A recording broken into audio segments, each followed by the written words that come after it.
Bonjour tout le monde! Aujourd'hui on aborde un sujet que j'attendais avec impatience de pouvoir aborder avec vous, à savoir la création d'une newsletter, la création d'une mailing list. J'ai reçu pas mal de messages selon lesquels certains d'entre vous étaient complètement paumés à cette étape-là, ce que je comprends parce que c'est clairement l'un des trucs les plus difficiles quand on est blogueur, de comprendre le fonctionnement de l'email marketing, machin mes fesses.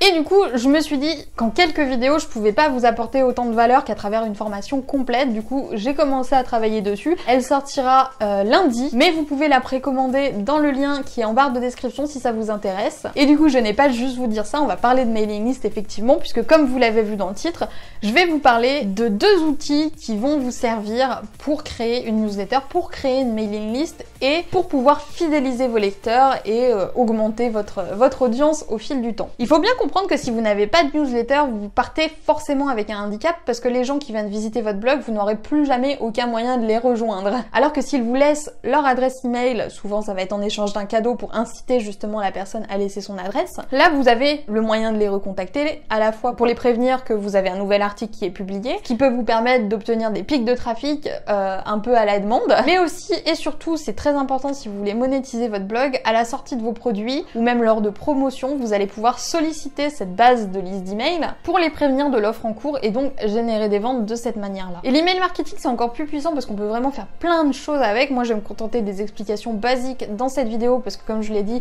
il y a beaucoup trop de choses à dire. Si jamais vous voulez en savoir plus à ce niveau-là, n'oubliez pas de profiter de la promo de lancement qui est actuellement sur cette formation que je viens de créer et qui sortira lundi. Dedans, je vous y explique vraiment comment faire pour créer votre newsletter, créer votre cadeau et vous avez plusieurs tutoriels sur les outils dont je vais vous parler aujourd'hui. Il y a deux outils dont je voulais vous parler. Je sais qu'il existe énormément d'autres outils qui gèrent l'inscription aux emails. Moi, je vais vous parler des deux qui sont pour moi les plus intéressants et les plus importants, à savoir Mailchimp et GetResponse. Mailchimp, vous le connaissez peut-être parce que c'est le seul en fait qui propose une offre gratuite jusqu'à 1000 inscrits. Donc si vous êtes blogueur débutant, utilisez Mailchimp, ne cherchez pas midi à 14h. C'est gratuit, vous avez encore peu de lecteurs, vous n'avez pas besoin d'investir pour l'instant dans un plus gros autorépondeur.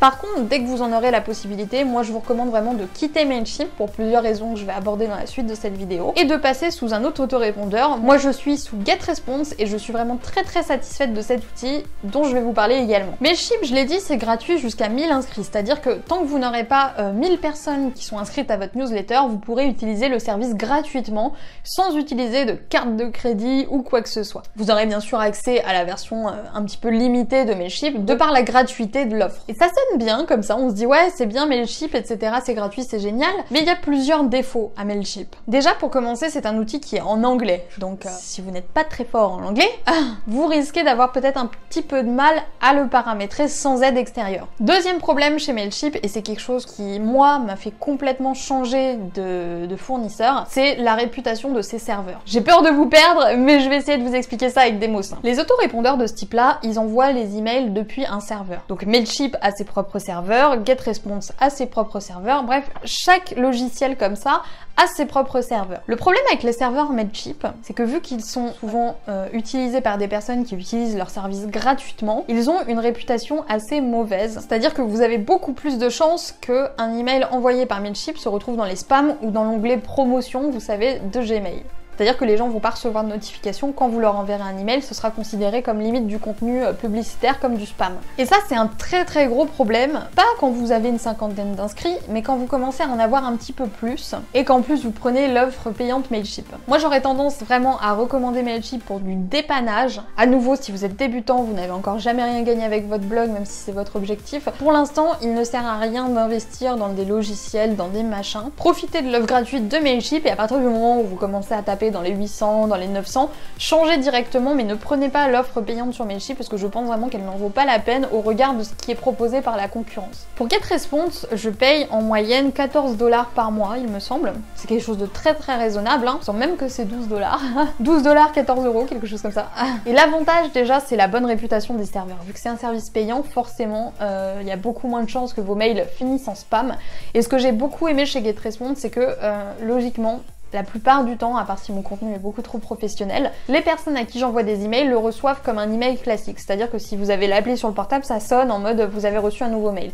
Ça va pas être tout de suite déplacé dans l'onglet promotion ou l'onglet spam, etc. Donc il y a beaucoup plus de chances que les gens puissent avoir ce mail-là. Il est de notoriété publique justement que GetResponse a un taux de délivrabilité, donc un taux de délivrance des emails supérieur aux autres. C'est vrai que moi j'ai constaté que depuis que j'étais passée de Mailchimp à GetResponse, j'avais un score d'ouverture légèrement supérieur de plusieurs pourcents quand même, donc ça a quand même pas mal joué. Le problème de GetResponse, c'est qu'il est partiellement en français. La traduction est peut-être pas très logique, à des fois vous avez des parties en anglais, mais globalement c'est un outil qui est à la fois moderne, donc oui, vous n'avez pas une vieille interface où vous dites oh là là, mon dieu, on est bloqué en 2012, donc c'est quand même appréciable.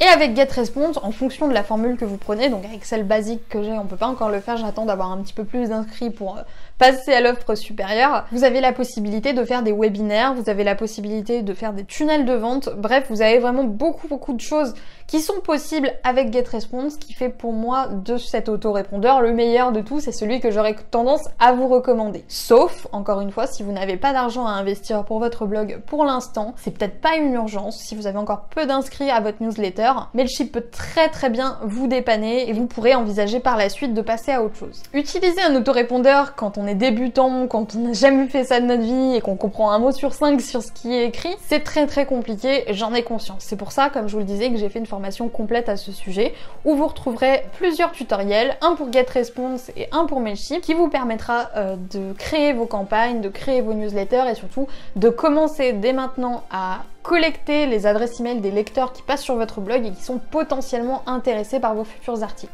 Il faut vraiment pas que vous laissiez partir ces gens-là parce que c'est déjà suffisamment difficile comme ça d'attirer du trafic. Si en plus vous n'avez pas la possibilité de les faire revenir, c'est du travail un petit peu gâché, je trouve. D'ailleurs, moi, dès que j'ai lancé Wonder Way Queen, j'avais fait l'erreur avec mon premier blog, mais je l'ai pas faite cette fois-ci. J'ai immédiatement lancé ma newsletter parce que pour moi, c'était impensable de me lancer sans pouvoir capturer des emails, sans pouvoir garder contact avec les personnes qui aimaient bien mon contenu. Donc, n'oubliez pas de profiter de cette promo de lancement si jamais ça vous intéresse d'en savoir plus à ce sujet-là. Je pense que dans cette semaine, je vais pas mal vous parler d'autorépondeurs, etc. Donc, abonnez-vous si ce n'est pas encore fait et que vous voulez en savoir plus à ce sujet. Moi, je vais vous laisser ici. Je vous souhaite une très bonne journée et je vous dis à plus pour une nouvelle vidéo sur la chaîne de Wonder Way Queen.